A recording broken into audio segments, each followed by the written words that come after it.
Hi, Eric, how's it going, man? Hey, Rusty, I'm doing well. How are you? I am doing great. Maria, how are you today? I'm doing well. It's sunny outside. Sunny outside in the 70s Mhm. today, which is nice. It was like 30 just like 3 days ago here in Alabama. It'll be 30 Yikes. tomorrow. It's fine. Today we've got Eric Bassett from Natura Pest Control. Eric, welcome, man. Yeah, thanks for having me. I'm excited to be on. Absolutely. We were catching up. We're doing this podcast live through Zoom as well. So anybody, if you want to go to I think it's a pest. I think it's the Pruitt Pest Podcast, right, Maria? There's a YouTube page for it. We'll probably have a link in the bio. So if anybody wants to go see this live and see our pretty faces, you're welcome to do so. But we were just talking about Maria and I have been a big fan of Natura Pest Control and your social media and your videos from about a year ago. And so when I told her that we were having you on, on the podcast, I think she got pretty excited because you guys are like famous within the four walls of our office. So That's pretty awesome. I feel super fortunate to. I don't know if it's famous or infamous or either way, but those videos were fun to make. So I'm glad that they're out there. You guys are liking them. dude, it's hilarious. It was actually the inspiration for one of our videos. Tell everybody real quick about the video. We're going to get into the heart of the podcast and what we're here to talk about today, but tell everybody about the videos that you guys have done and kind of how that came, because I think it's one of the funniest things I've ever seen. You guys are like naturals. And then when I watch the outtakes, I laugh even harder. So tell us about the videos and how that came about. Yeah, we started making those videos in 2020 in the spring, and we were looking for kind of alternate ways to do marketing because with COVID and everything, it was a little bit different than what we're used to. So we started doing these kind of weird improv type bug videos. We had these costumes from this parade that we used to do. And so we put the costumes on, and our first video was this spider. And it was just kind of this funny, weird, gimmicky thing. I'm sitting on the couch and he comes in and sits down next to me and I'm kind of freaked out. We have all these little spider dad jokes and stuff. And we posted the video. And I think now the video has over 500,000 views, something like that. And I was shocked. I was like, this is crazy, And I think it was just a opportunity for us to connect with our audience in a way that wasn't so advertisingly, I mean, we do stuff on Facebook all the time where it's, ads and specials and stuff. And the videos is more of an entertaining kind of a thing. And we kind of sparked off onto these other videos about wasps and, stuff. It got crazy, but it was really fun. Well, if you've had 500,000 views, Maria and I are probably 70,000 of those, just over and over again. So, but no, man, it is awesome. And I'm sure we're going to talk a little marketing here in a little bit. And I love the way that you guys took a traditional, some may think boring industry like pest control and turned it into something entertaining and engaging with the audience. So well done, man.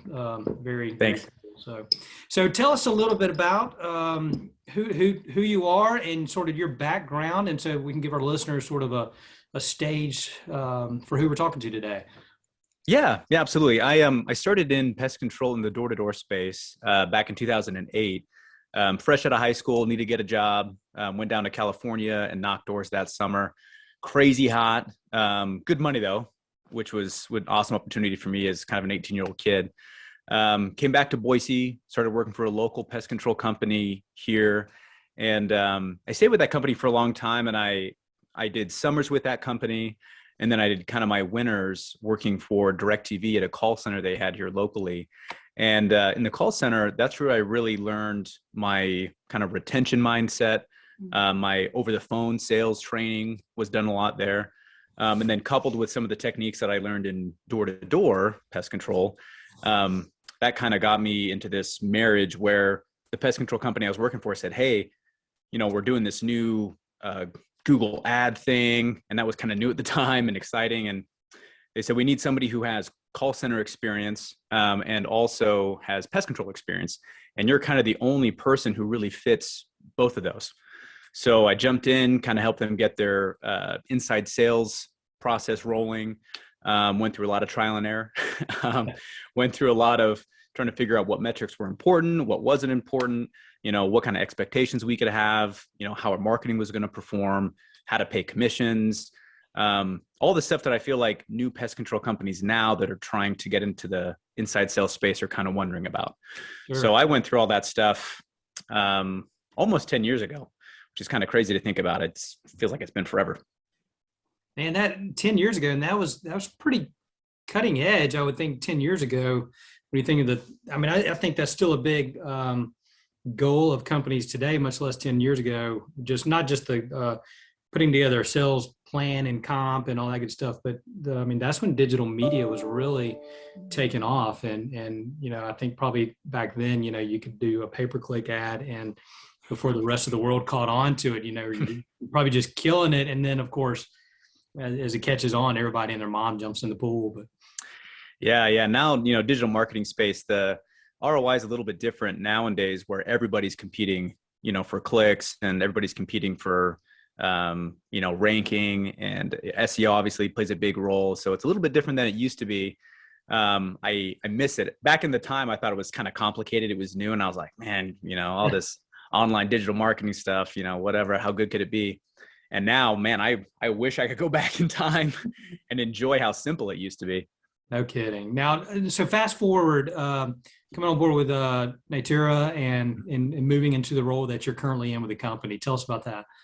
Yeah. So that pest control company I was working for in Boise, eventually those two owners ended up selling out to Rentokil, which now I think is a lot more popular since the Terminix buyout.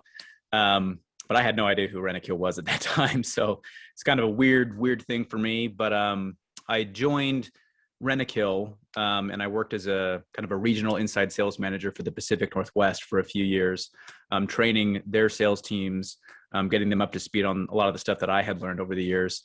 And at the same time I was doing that, my brother-in-law and sister had started Natura Pest Control over in the Vancouver, Portland area. And they got to the point where they needed kind of an inside sales director of sales role. They approached me and said, hey, we'd love it if you would, come work with us. And it was family. And I was like, you got it. So I jumped in with them as their director of sales, got their inside sales program up to speed, training, evaluations, the sales process that I had kind of developed. And then we had an opportunity where an existing owner that was their business partner was kind of ready to make an exit. And I had my opportunity to help buy him out and join the ownership team. So I did that a couple of years ago. And now, most of what I do is still along the sales role of things. I help with the inside sales team. I help the office manager or service manager. I do some projections for marketing and performance. And then I'm just kind of overall, what our ideas of growth are going to be, stuff. So how many locations are you guys, or, your size, or how many team members? Give us a feel for the makeup of your company. Yeah. So we got pretty lucky. Vancouver is right between Portland right between Oregon and Washington.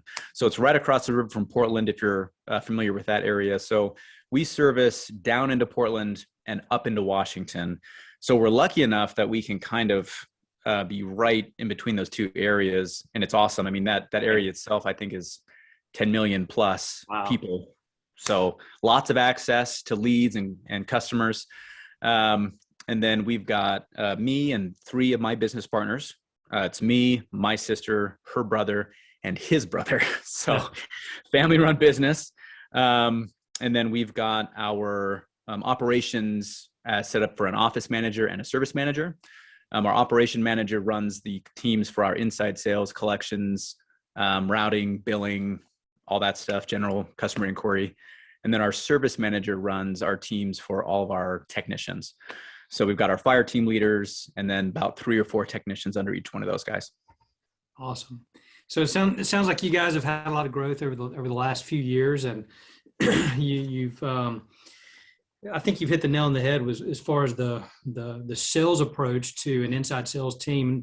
And that's, I've followed you, I think, through some of our Facebook groups, and we've gotten connected that way. Of course, following you because we're huge fans of the videos over a year ago. But it's the perspective, I think, that you've shared on some of these Facebook groups or Clubhouse, or I know you were a guest on Solomon and Alan's podcast. Mm-hmm. And I remember thinking this is really much needed in this industry as far as looking at how do we train, develop our inside, whether sales or service, right, to create an experience for someone calling who is inquiring about pest control, or if they're a current customer, they want to get an intentional customer experience. It sounds like that's what you've really honed in on, and I feel like it's much needed for a lot of small businesses, not just for our industry. Yeah, I one of the things that I developed over the years, and it took a long time to do, was coming up with a communications process that I could teach people I could duplicate it. Right. I could duplicate it, teach it to people, help other people teach it to other people. And it was also something that was simple enough that it could be adapted to both the customer service side of the business and the sales side of the business. So, when I have a new hire that comes in, we teach them this communication process regardless of what they're going to do, which helps out a lot. Then when we're evaluating, for performance, we can point at those key things and say, okay, did you do this? Did you do this thing? I saw that you offered this kind of an acknowledgement statement, but it could have been a little bit better in these areas.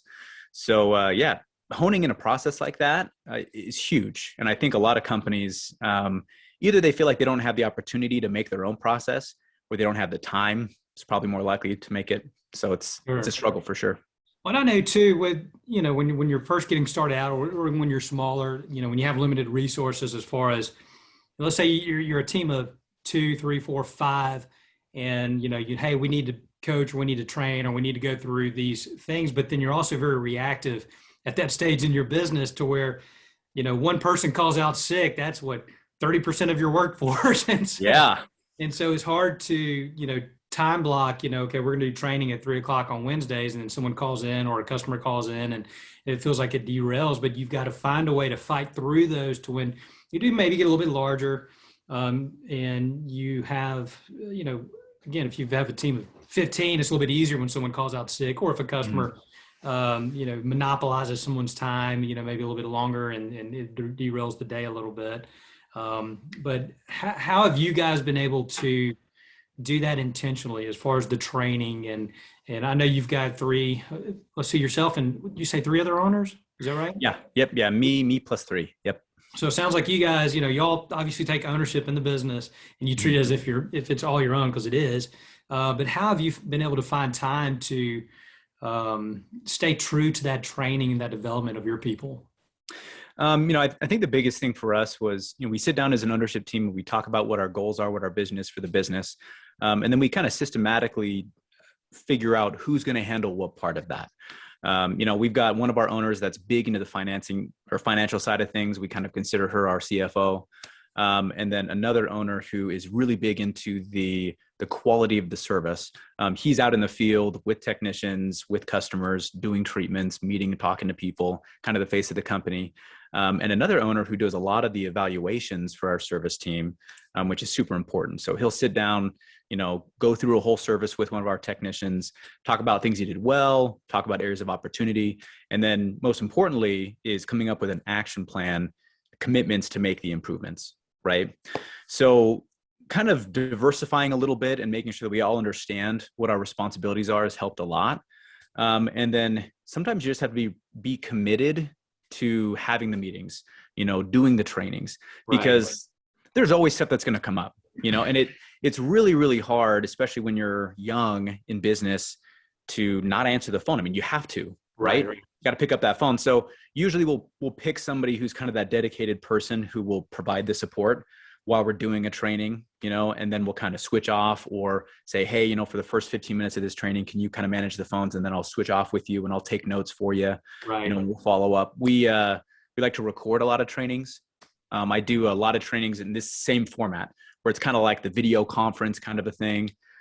So that way I can kind of post it on our Google Drive and say, hey, if you have any questions about retention, cancellation calls, go to this video. And then I have it broken down to different videos by reason. So it takes some time. And I think that some people want there to be like a really easy, efficient method, where the answer really is just putting in the work. Right. Absolutely. And you hit the nail on the head, is making time. I remember meeting with our director of operations for our insurance group, who at the time, she was our top salesperson, right? And we were at that crossroads where she was killing it. She was doing great. but we knew in order to double, triple, quadruple our sales, we had to duplicate her, right? Which that used to be me prior to that. I was the sales guy, and I knew for me to step out and to find and recruit, I had to duplicate myself. And everybody sort of gets to that crossroad when you're trying to scale your business. And I know with her, we were very fortunate to have a mentor, a friend / consultant in that industry, in that business, who had put together sort of a training platform and consulting group. And I remember having a one-on-one with him, and he said, Rusty, he's like, you're going to have to develop her into a team lead. From there, she's going to have to still sell and still produce, because that's where you're that's how you're paying the bills. But then she's also has to wear another part-time hat of being a manager and a coach. And what does that look like, right? Because it sounds good to just say, hey, we're going to bring her out of sales tomorrow, let her be a manager, and then hire all these people that are just managed. But in reality is you almost have to phase that out. And I'm one of those personalities. I want it done tomorrow, right? And I get impatient, and I know that's what we did for her. We sort of set a timeline. I think it was like 6 to 12 months. All right, phase one is you're going to be a producer, sales producer, and a team leader, but you don't have a team to lead, so you got to go out and recruit, right? So that was the first part. And then we kind of moved her into, once your team can produce the sales that you're doing, then you move into that full-time team lead. And I want to say that whole process took maybe 12 months or so, if not longer, to where then she could then fully lead a team. But that's something I learned from this person and this mentor who said, instead of saying, hey, just because I wanted to say, should she just move tomorrow into that role and start managing tomorrow? And he's like, no, let's phase this in. And it took longer to do it, but in hindsight, it's probably the right way to do. Have you guys seen from yourself or, the other owners, how have you seen yourselves sort of take yourself out of the day-to-day things and sort of move into new roles? And I'm sure you'll continue to move into new roles as you guys grow. Yeah. I think you touched on something really important, which is that transition time. And I think we like to follow the mantra, slow is smooth and smooth is fast, right? When you jump right into things, without kind of giving that transition time, there's a lot of blind spots. You're going to come up with a lot of things, bumps in the road that you're not expecting. And the slower that you make the transition, the more that you actually have energy to take care of those little bumps in the road as you go. So, usually when there's like something that I kind of want to take off my plate and put on somebody else's, we have these weekly staff meetings with our upper level managers. We talk about their performance and kind of talk about what their commitments are for the next week. And that matches along with our annual goal or monthly goal, whichever. And if there's a task that I want to delegate, I'll ask them about it. Say, hey, so how do you feel about this part of the business? Right. And I'll see if I can get their perspective, their buy-in. They say, yeah, actually, I think I could probably do something like that, or I like that, or I don't like it, or I'm scared of it, or whatever the situation is. And then I say, well, hey, if I could get you trained up on how I do it, I would really love to see like what your take is on it. So I want to teach them what I do so that we can still get that same level of performance, but I want to let them know that I think how they could do it or what they're going to bring to the table with it is really important.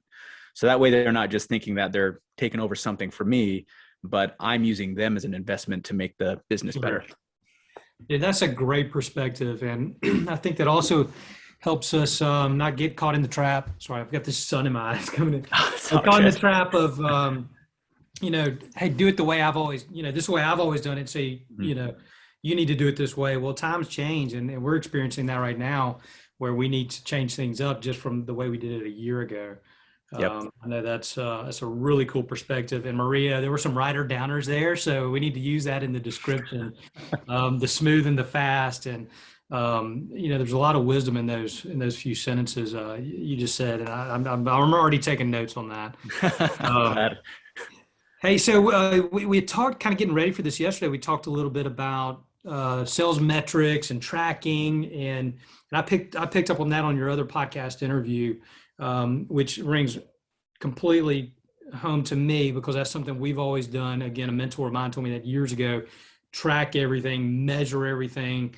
We've got it down to a science and theory of like, all right, well, how many people did we propose pest control services to today? How many did we close? What was the annual contract value? Where did the business come from? So we're tracking, measuring everything. Share a little bit about what you guys from a marketing and a sales, if you want to divide those into two different buckets, but kind of walk us through what all you guys track and measure on the marketing and sales front.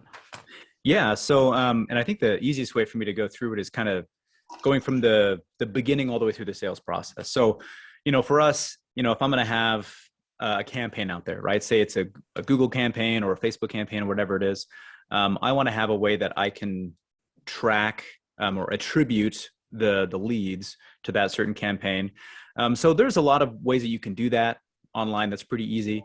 But the lead numbers you're going to get from a campaign aren't always the same lead numbers you're going to see in-house, right? Usually those campaign numbers are going to be a lot inflated versus the actual stuff you see. So first thing we do is distinguish between campaign leads and what we call qualified leads.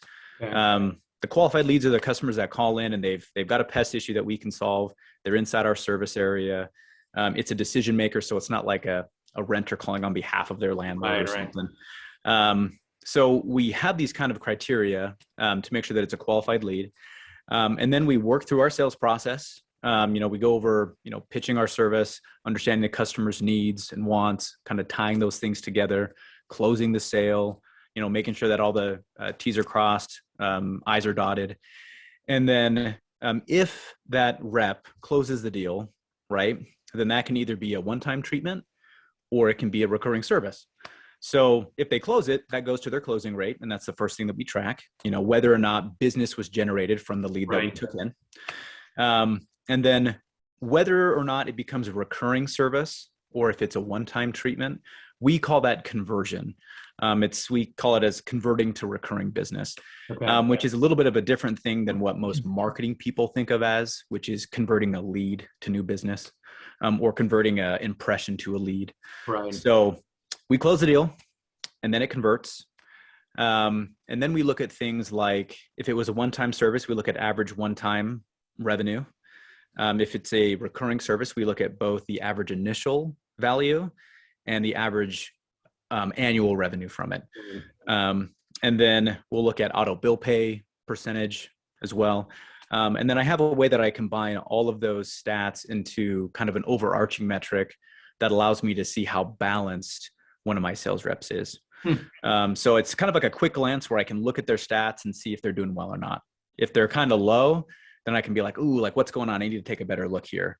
And if they're high, I can know to kind of leave them alone, let them do their thing. That's an awesome way to look at it. So it's one thing to track it, but to use that data to turn around and coach with your team. I mean, that's what it's there for, right? Yep. Yeah, so absolutely. What about how do you guys set your goals, your sales goals? I assume you've probably already set your goals for the year, probably even out in the future.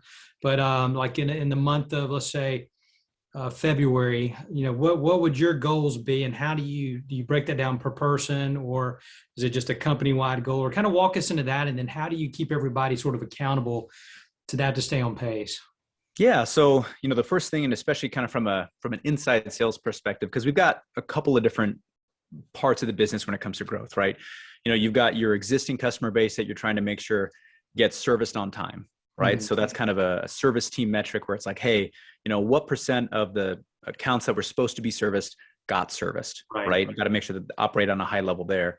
And then once you service those accounts, what's your collections rate? How many of these accounts have you actually collected payment on? So we've got goals for that. And then on the sales side of the business, it starts out with first understanding how many leads we're really expecting to bring in. So at the beginning of the year, kind of like the end of the year, I'll meet with a marketing partner, whoever's kind of handling our campaigns, and I'll say, hey, so if we look at this past year, what our performance was, what do you think we can do moving forward, right? Do you think if we increase our budget, it'll actually increase leads? Or do you feel like whether or not we increase our budget, the leads that we're getting are going to stay the same? Like, are we kind of hitting capacity, right? And so we kind of come up with a game plan with the marketing person as to how we're going to handle our budget. And then the next thing we do is look at what we call phasing.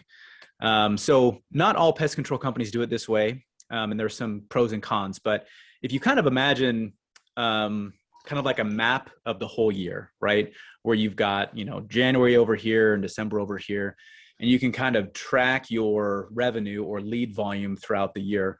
Right. We're in the Pacific Northwest, so it's pretty seasonal for us. We really start to pick up in March, and then we taper back off in October.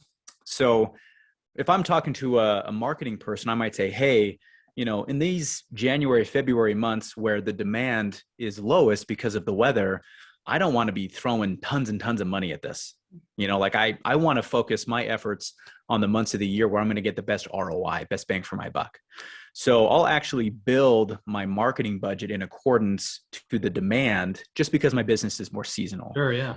Yeah. So like in a place like California or Texas, you're going to have this curve that's a lot more level, or places that just have, you go down near the equator and you're flat, right? Like your demand for pest control is the same year round.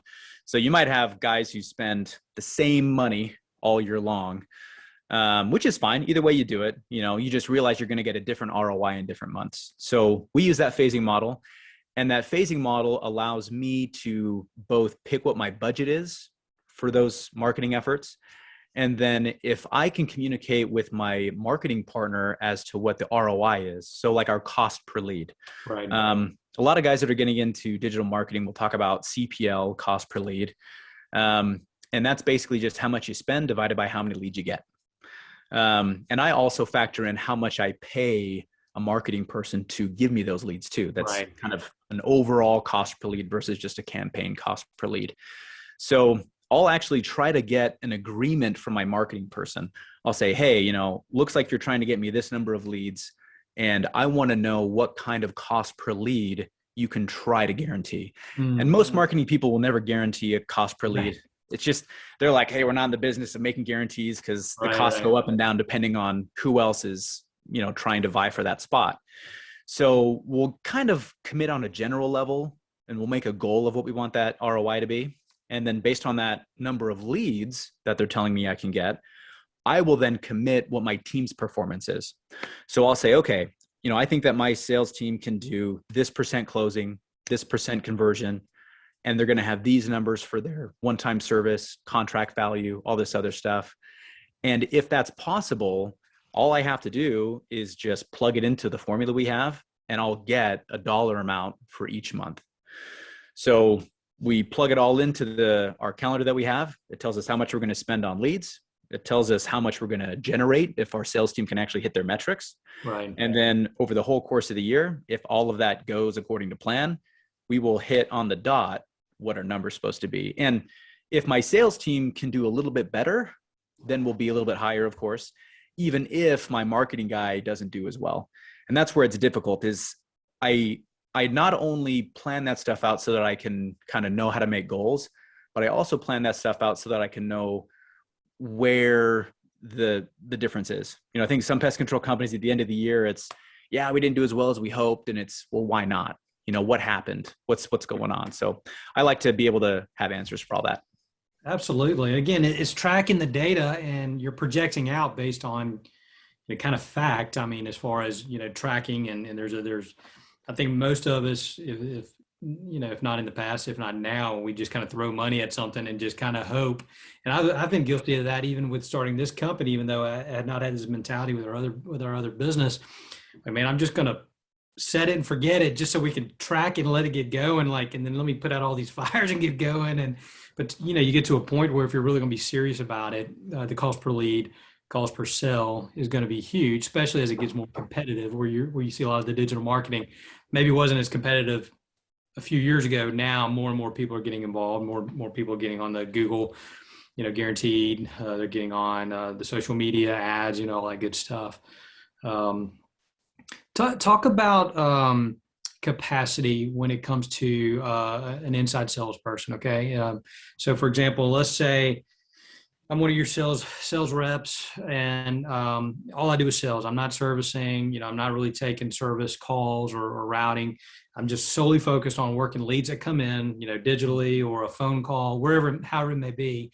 What do you feel like, and I don't know how you track it, whether it be by a sale or an annual contract value, but what do you think a good salesperson in this industry has the ability to sell Does that make sense? And I know everybody Yeah, takes it differently, but how do you guys look at that to know if someone's at capacity or not? that does make sense. Hang on just a quick second. I've got a, Is it a wasp? we ran Is it a, wasp-proof? we ran a gas line yesterday for, hey, how you doing? Doing good. We got the city inspector here ready to look at the gas line work that we had done yesterday. So I apologize. No, you're fine. What do you need for me? I actually have to adjust my camera because sun. Yeah, Gage is right inside the kitchen. And then baby, if you want to show them what the crawl space is, and okay, I think I should be good. Might be a little bit of background noise. Oh no, I you're apologize. completely fine. I have to look at this. I know I'm battling the sun too. Solar flare action. This will be our little intermission because Okay. There you I move, guys. My pen ran out of ink. Okay. Good, guys. All right. You good, Eric? Yeah, I think we should be good. Okay. Cool. So we'll just pick up where we left off. We were talking about maybe tracking metrics for a sales rep. So how do you guys track to know? Obviously, you're tracking sales and proposals and all that, but how do you know if someone's at capacity? Like they say, well, there's not enough time in the day. I can only make one sale per day compared to this high production person over here who maybe has a higher close rate or is more productive, can make 10 sales per day. How do you guys track that, and what do you see as someone's potential if they're really good at what they do? I think the big thing is that the best salesmen that I've seen have multiple avenues where they're getting their sales from. So, in the beginning, you might look at your leads as just the stuff that comes in the phone that day. And, that's all right. I mean, that's a kind of a low level way of doing it. And then you think about, okay, I've got all the leads that come in that day, plus I've got all the customers I wasn't able to close from the last day or 2 days or week or month or whatever, that I can call back. Right. That's the next level of things, is all those leads you need to call back on. And then the next level is, how many of the customers that I did close where they were just one-time services, how many of them could I check back with and get them on recurring service? Right. And then the next level is, man, how many of the customers that I have really good relationships with that I got on recurring service, how many of them could benefit from something else that we offer? Right. Whether it's termite or inspection or some kind of exclusion work for rodents, so you've got this long pipeline of opportunities for revenue. And, depending on a person's perspective of that pipeline, will determine how good of a salesperson they are, or I should say what their potential is to make revenue. That's awesome. So, when you're looking at also maybe the type of leads. So for example, if someone's just working, the qualified leads that come in that are just slam dunks, or like pretty much saying, hey, here's my credit card, I need you out. That's a little bit different than maybe someone you sold a one-time service to 2 years ago that you're just trying to follow up and get them back on the line. But at the end of the day, they're both leads, right? It's someone to call. It's an activity to generate something. Yeah, exactly. And that's the thing is an inside salesperson really needs to be hungry and to see every opportunity as a way that they can make revenue. We've got a pretty detailed process as far as when it comes to, customer calling in. If you can't close the business that day, then number one, you're either setting an appointment to do a service, right, for the technician, or you're setting an appointment to follow up. That was a big thing that we made is, hey, if you can't close a deal and someone says, hey, I need to think about it, the next thing you want to do is, other than trying to overcome that objection and reclose, but the next thing you want to do is, hey, when's a good time to follow up with you? Right? Like, hey, I'm going to have technicians in the area tomorrow. How about I give you a call in the morning? We can figure this out. Right. So you set those appointments and then you're continually trying to get back in touch with people. Because as a consumer, I've made phone calls to service providers before, and I've been the guy who didn't close on that initial phone call. And I know from personal experience that I forget about it. Right. I forget about it for days or weeks, and somebody calls me back in a couple of weeks and says, hey, Mr. Bassett, I just wanted to check in and see when it's a good time that I can come by and do this thing. And I'm like, yeah, tomorrow. Like, thank you so much for calling me. I forgot, I mean, in the pest control world, we see things as, like if a customer says no right away, they probably don't want it. Maybe they see it that way. But realistically, these consumers have so much else going on that sometimes they need a couple of days or a couple of weeks. Sure. And if you're not using that pipeline to generate revenue, you're missing out. Absolutely. And having a lead management system in place, I think is key to that, not just taking a phone call and maybe writing down their name on a sheet of paper, but, how do you take that person, the prospect, and put them in a lead management pipeline to where it does, maybe it pops up a reminder 2 days later, hey, remember to call Mr. Smith. We've used one, where we have emails or text campaigns going on in the background, not in a pestering way, but if we talk to someone and we've, really worked them for a month and, we can't get them back on the phone, we don't want to wear them out, but we don't want to forget about them either, to the point you just said, that we can actually set an email campaign where maybe it'll hit them with an email once every 2 months, hey, just checking back in with you if there's anything I can do. And that's what I love. Of course, being in sales, right? When you see a really good sales professional, someone who's good at what they do, they're confident, but they're not cocky and they're not pushing it down your throat. And we recognize that as salespeople.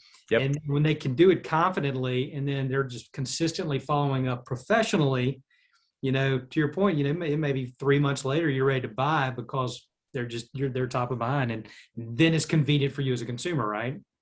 Yep. Yeah, exactly. And that's the thing is understanding that, some customers, especially, we did some commercial accounts for a long time, and realizing that the timeline on commercial accounts can be a really long time.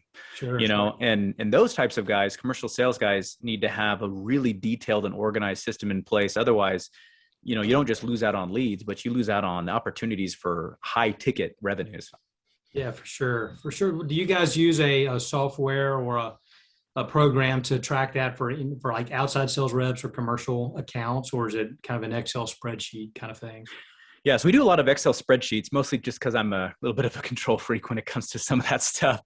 A lot of times I've got my spreadsheets, which would probably mirror the back end of some pretty heavy duty lead tracking softwares. But I do it that way so that I can manually adjust all my formulas on the fly, and I don't have to worry about a software developer having to spend the time to do it. But we do. So when a lead comes in, we track all the information, when they called, why they called, what their pest issue is, all their personal information, as much as we can get, including their email, address, phone number. And then we also keep track of, what the initial bid was, like, hey, what did we offer them? Right. We keep track of what their objections are. Hey, why didn't they say yes? Along with any other important bits of information, right? Like, hey, this person is going to be moving. This is why they didn't say it, call back in 2 weeks when they close on their new house, or whatever the situation is. And then we also track how many times we've tried to contact them. And then we color code all of these different leads from green all the way to red. So, if it's a green customer, that's somebody that you sold, that you called back. If it's yellow, it means that you're still kind of working on it. And then if it's red, it's probably somebody who has kind of told you to buzz off, like, hey, I went with somebody else. There's no reason for you to call me anymore. Don't send me any emails or whatever. Right. But it's nice because it lets them look at this list of customers. And from a quick view, they can pick which ones they need to work on. And you want to work on the hottest leads first, and then move down the list from hottest to coldest. Absolutely. Well, so you're being intentional with a funnel, and I tell our guys a lot. Hey, if I go hand out 100 business cards today, I don't care if it's people in the Walmart parking lot, it could be business owners, it could be whoever. That is an activity, and it's going to generate something, right? It's going to, maybe it was a form of advertising that when they have an issue or pest issue 6 months down the road, they remember me. Or they could be someone who's like, what percentage of the population is shopping for pest control at any one time? Okay, in your area, maybe in December and January, it's a little bit lower, but maybe in that April, May, June, if you happen to hand that business card at the time that they just saw a roach the day before, that's going to generate something. So it's activity. It sounds like you guys have, kind of put it in a formula to where you can somewhat predict, okay, well, if I do this many touches or this many, reaches or whatever you want to call it, I don't care if someone who's hot or cold or whatever, it's going to generate something, right? Yeah, exactly. And, just like you said, right, if you have nothing else, if you don't have any inbound lead volume coming in, if you've worked all of your pipelines for all your different types of leads, and you're getting to the part where it's like, dude, man, these leads are 6 months old and all of them are red and they've told me to buzz off, what's my next step, right? And then it's just a matter of being creative about how you're going to make contacts with people. And, when it comes to the outbound selling side of things, that's something that a lot of people don't have a whole lot of experience with. Who do I call? How do I approach the situation? What do I say? How do I make sure that I do it in a way where people aren't going to feel like I'm being, quote unquote, too salesy or whatever that situation is. I had a real estate professional reach out to me for some input on door-to-door sales. They were saying, hey, do you think it would be a good opportunity for me to go door to door and try to generate leads? And I said, yeah, absolutely. And they're like, well, nobody else in my office is really doing anything like that. And I said, well, you do the numbers, right? If every 15 people that you talk to is one person that's interested, right? And it takes you, however many doors to talk to somebody, you just kind of do the math, and eventually you figure out that, wow, after 100 or 200 or 300 doors, I get somebody who wants to sell their house and I make $10,000, $15,000 in commissions. Man, that's like 20, 30, 40 bucks a door, and it's just one of those things where you have to be able to trust in the process of it all. No doubt. And if you can trust in the process and the math works out, then all you got to do is put in the work. No doubt. And it's being proactive instead of reactive, right? Yep. Instead of being aggressively waiting on the phone to ring is trying to control your own destiny. And I know with our insurance business, we've learned a formula. It's around 100 outbound calls a day. It could be a call to someone a hot lead. It could be a call to someone you quoted their insurance 5 years ago, but it's a number to call. We know that if we pick up that phone 100 times and make an outbound proactive call, we're actually going to get 5 people who are going to let us quote their insurance or re-quote their insurance, and we'll sell 1, right?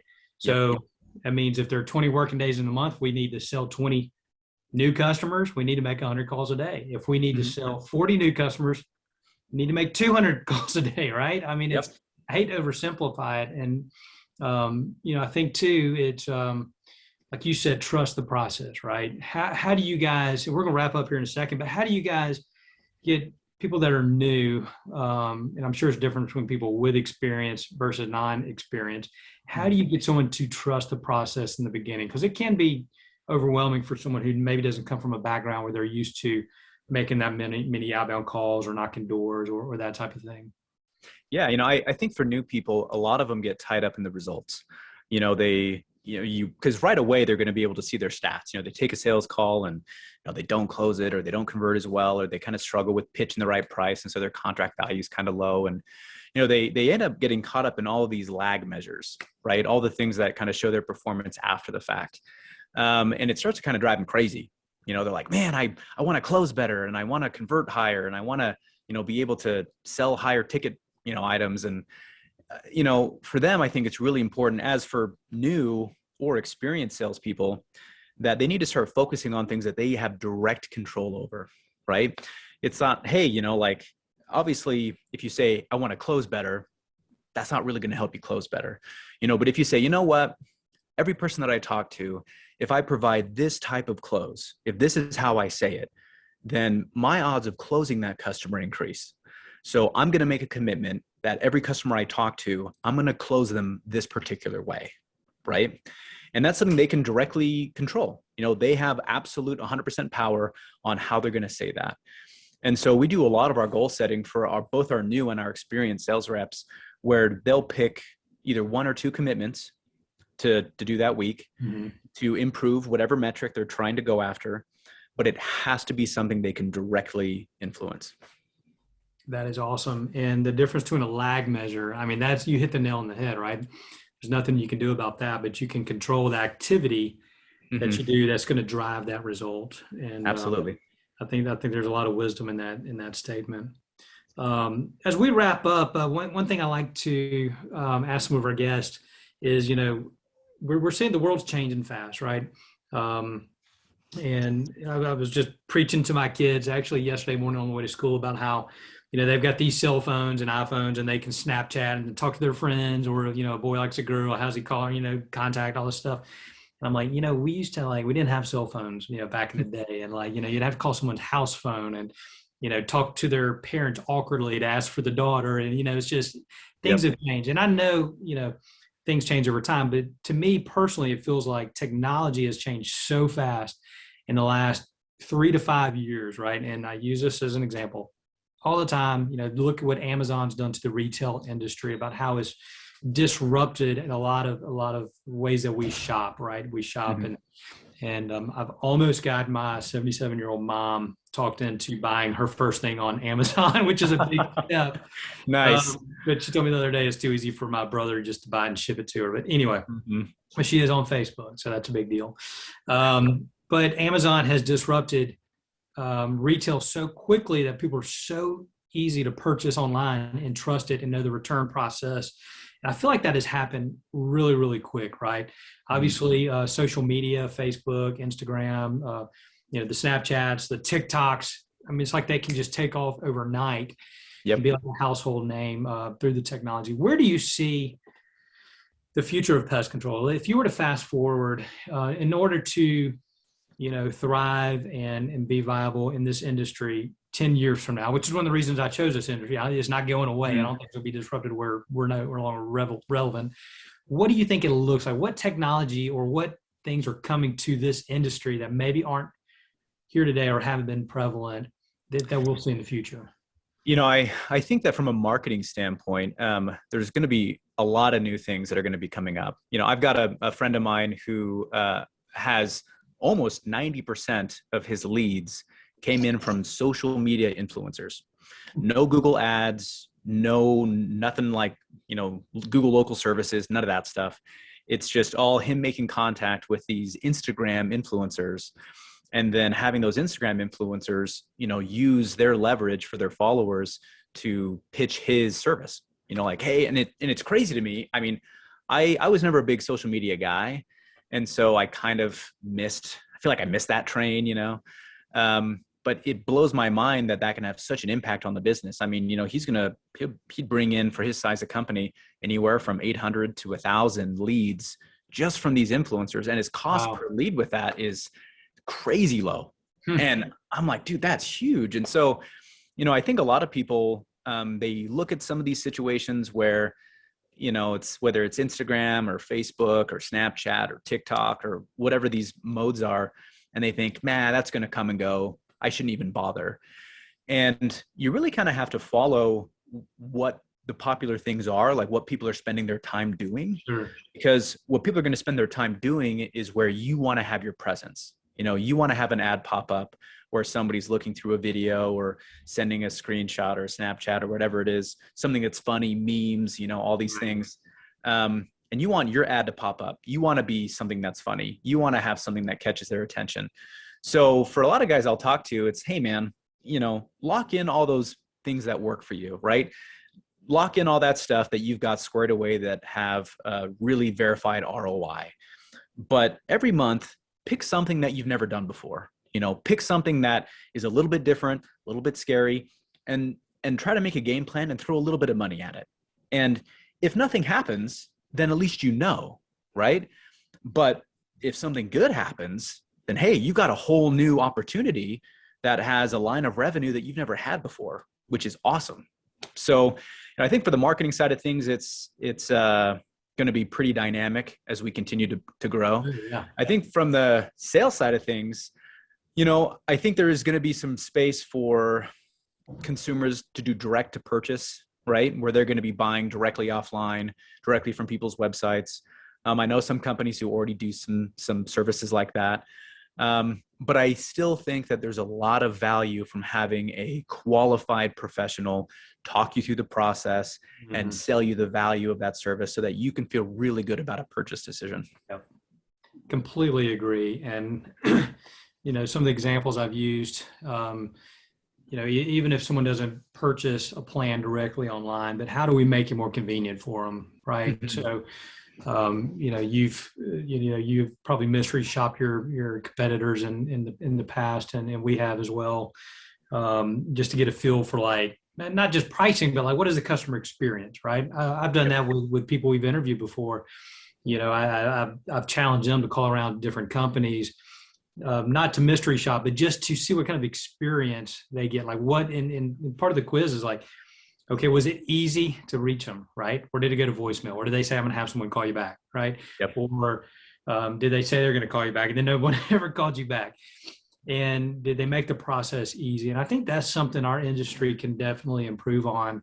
And a lot of industry, especially service-based, right? So how can we make it where they can contact us the way that's most easy for them, not for us, right? So as a consumer, if they need to text us, if they need to message us on our Facebook page, how can we be there to take that? And I feel like that's another technology thing that a lot of folks really are going to need to adapt to be there when the customer is ready to raise their hand and they need our service.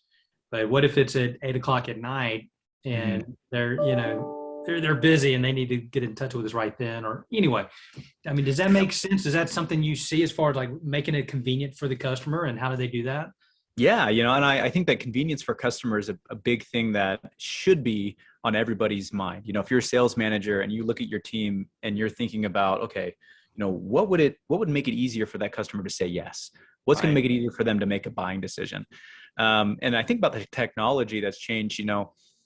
Who knows how long ago, if somebody called in and said, hey, I'm looking for an estimate for my pest control, it would be like, well, let me send out a technician to kind of do an inspection and take a look at it for you. And there's just no way we'd be able to tell without seeing it with our own eyes. And now, our inside sales team, a customer calls in and we get the information, and they're bringing up Google Maps, kind of get an overhead view of everything. They bring up the listing on Zillow. They're looking at the square footage. They're looking at, the construction type of the house. They're looking at all these different things that can help.